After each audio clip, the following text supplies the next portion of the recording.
Hello everyone, this question appears in class 7th NCERT chapter of fractions and decimals. This is fourth question of its exercise 2.4. So question says that find. So first 2 by 5 divide को multiplication में convert करेंगे. सो इसका reciprocal हो जाएगा 2 by 1 is equal to 2 to the 4 by 5. And second 4 by 9 divide को multiplication में convert करेंगे. सो इसका रेसिप्रोकल हो जाएगा 2 by 3 का 3 by 2. 2 से 4 2 टाइम, 3 से 9 3 टाइम, so हो जाएगा 2 by 3. Then third 3 by 7 divide को मल्टीप्लिकेशन में कन्वर्ट करेंगे. सो 8 by 7 का रेसिप्रोकल हो जाएगा 7 by 8. 7 से 7 कैंसिल आउट हो जाएगा, सो हो जाएगा 3 by 8. Fourth 2:1 by 3, so 3 to the 6 plus 1. 7 by 3 divide को मल्टीप्लिकेशन में कन्वर्ट करेंगे.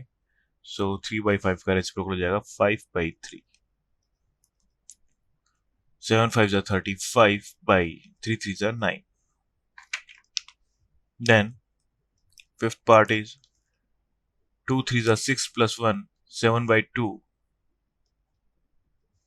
डिवाइड को मल्टीप्लिकेशन में कन्वर्ट करेंगे. सो 8 by 3 का रेसिप्रोकल हो जाएगा 3 by 8 is equal to 7 3s are 21 upon 8 2s are 16.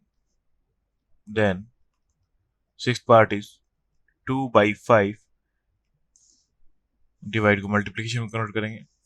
So 2 1s are 2 plus 1. 3 by 2 का रेसिप्रोकल हो जाएगा 2 by 3. So 2 2s are 4 by 15. Then seventh part is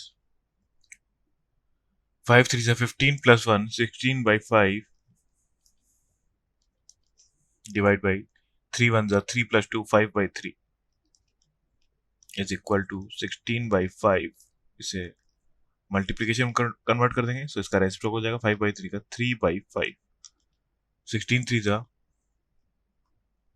48 upon 5 5s are 25. Then eighth part is 2:1 by 5. So 5 2s are 10 plus 1. 11 by 5 divide by 5 1s are 5 plus 1. 6 by 5. इसे multiplication में convert कर देंगे. सो इसका reciprocal हो जाएगा 6 by 5 का 5 by 6. 5 से 5 cancel out हो जाएगा, सो हो जाएगा 11 by 6. Thank you.